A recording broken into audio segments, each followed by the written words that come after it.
By now, we're sure you've all heard the once earth-shattering truth that we've been going about eating our bananas all wrong.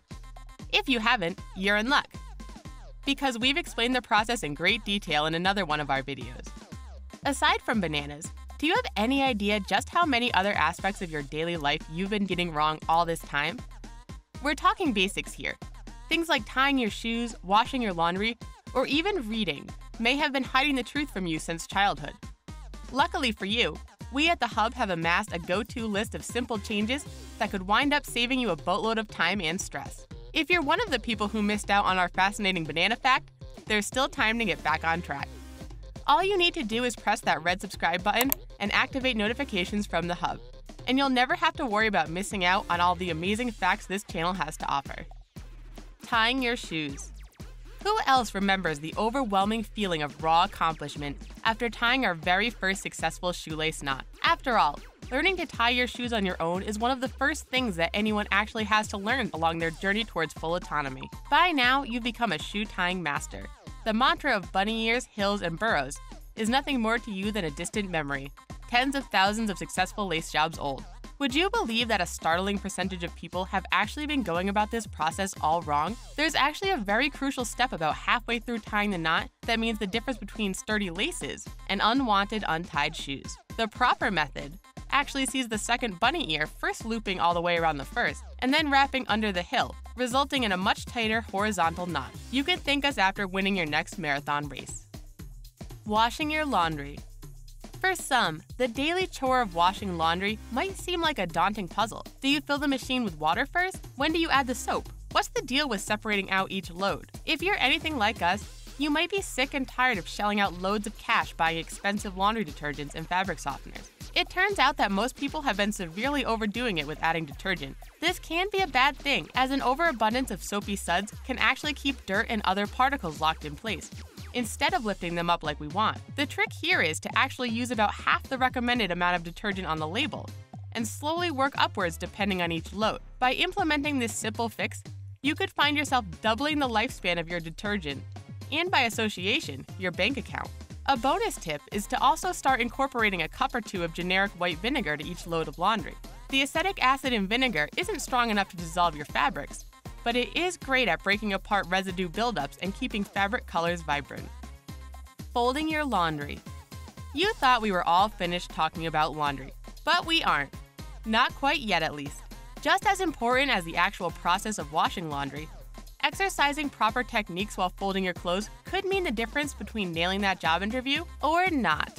One common mistake often found in many closets is the improper folding of a pair of pants. A major fix can come just in the way you store your pants. The best way to keep them wrinkle-free is to store them on a hanger up on a rack. This way, gravity will help keep them nice and straight. If you lack the space, then a little bit of care will help them looking mint condition. First, you'll want to smooth out all of the pockets. Then you want to fold the pants vertically, aligning the seams along the outside. You can fold the crotch seam just under the top leg. Lastly, and most importantly, you'll want to fold the pants evenly so that the creases don't stack up in any one spot. Reading. The human brain is an incredibly powerful tool, capable of comprehending complex images in as little time as 13 milliseconds, according to one MIT study. But that study more concerns the recognition of real-world objects and shapes. Our ability to read is a little more complicated. The act of reading is split up into 3 different processes: saccades, fixations, and cognitive processing. When reading, we use the sensitive centermost region of our retinas, known as the FOVEA, which has a visual cone of around 2 degrees or about 8 letters on a page. The time our eyes need to move from one word to the next is known as a saccade and takes roughly 30 milliseconds.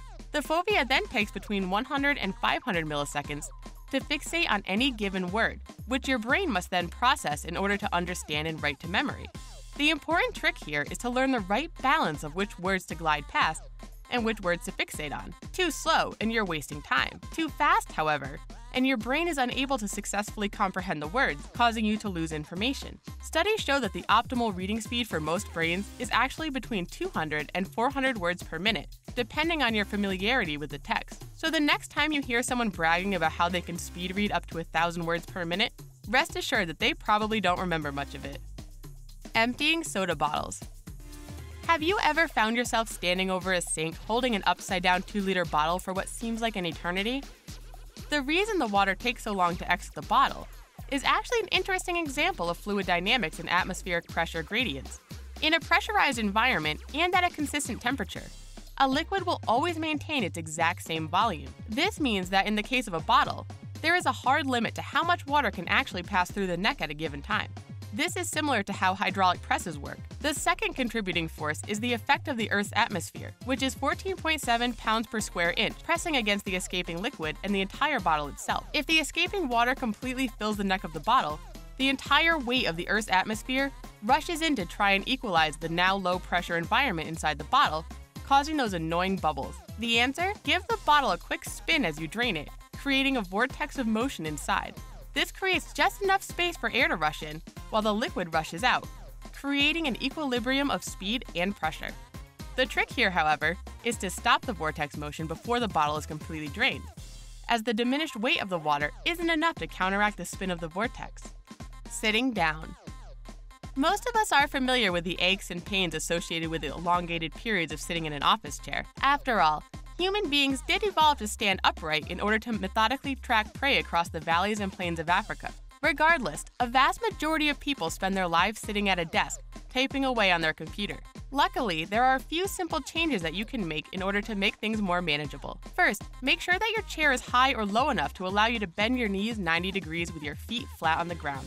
This will help stabilize you and keep your legs from straining throughout the day. Second, and most ignored, is the height of your computer monitor. Too often, people find themselves hunched over their screens typing away in agony. To fix this, all you need to do is raise your monitor up just enough so that the center of the screen is level with your eyes when sitting upright in your chair. This keeps your head vertical and cuts down on the movement and strain that can build up over the years. Finally, getting up and doing some simple stretches every few hours can help keep your joints from stiffening up, resulting in injury. Brushing your teeth. When it comes to cleaning your mouth, the idea of less is more seems counterintuitive. That's why we sometimes find ourselves driven to squeeze out big globs of toothpaste onto our brushes whenever we go to brush. In reality, we only want to apply just enough paste to get the ball rolling, as the motions and techniques of our brushing is much more important in fighting tooth decay and gum disease like gingivitis.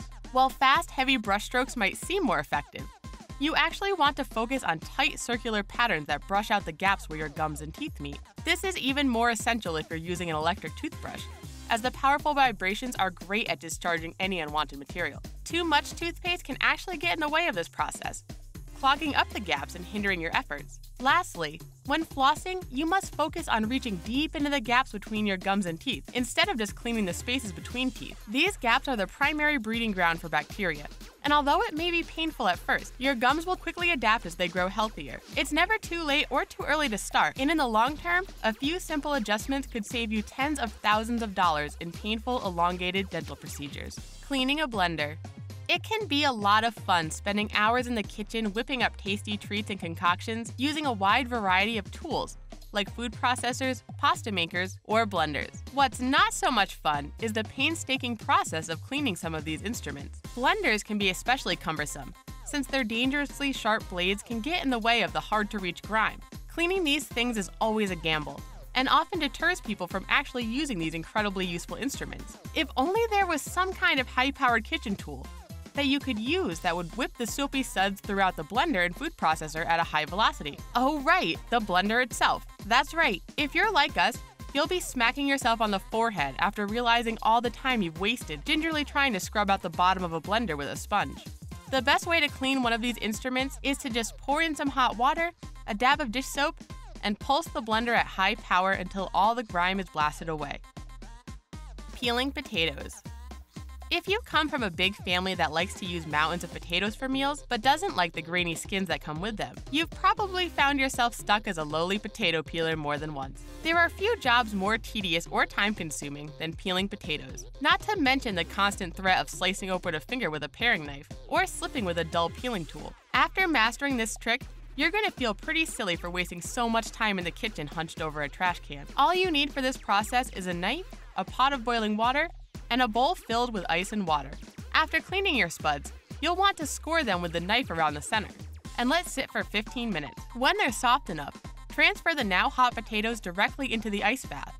This will flash cool the skins while keeping the centers hot and slippery. Then all you need to do is pull each end of the scored skins away and voila! A perfectly skinned potato each time. Sleeping. We've all been there. After a long night of tossing and turning, the morning finally comes with the shrill call of that dastardly alarm clock. Desperate for just 5 more minutes, you slap the snooze button. You slap that snooze button again and again and again and again until you finally force yourself up and out of bed. Heck, some of us just set our alarm clocks an hour before we actually want to get up just because of this daily ritual. Although it may feel amazing to snuggle back into bed for those 10 minutes, this process of going in and out of sleep in the morning can actually put a great deal of stress on your body. While you sleep, your body and brain are actually incredibly active.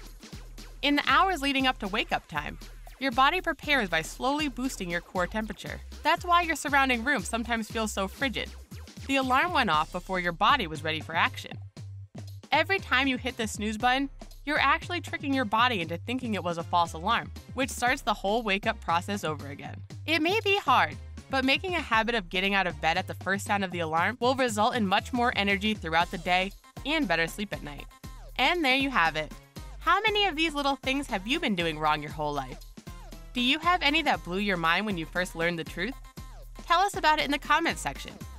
As always, don't forget to like this video and subscribe to The Hub for more great content like this every day.